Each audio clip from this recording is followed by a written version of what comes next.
Welcome to Sweet Life Beat Life. We hope this video helps. In this video, I will explain how to remote start your Kia Stinger.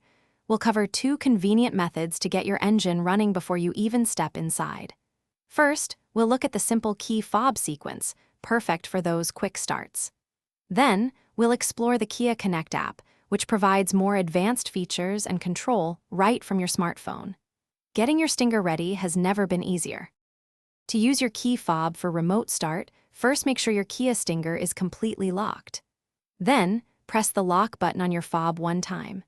Immediately after, press and hold the remote start button, which often has a circular arrow icon, for about 2 to 3 seconds.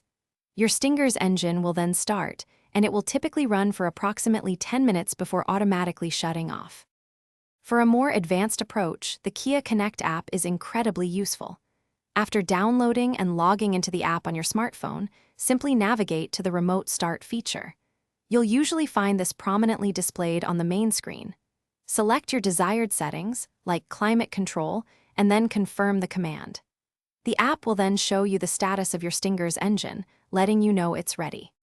If you encounter any issues, first ensure your Kia Stinger has enough fuel. Remote Start won't activate on a very low tank.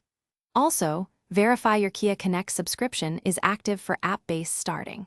Sometimes, a simple app restart or key fob battery check can resolve minor glitches. Remember to check the description below for a link to the Echo Dot smart speaker and other great deals to enhance your home. Enjoy the convenience of a pre-warmed or cooled Stinger. Thanks for watching. Consider subscribing if we helped you.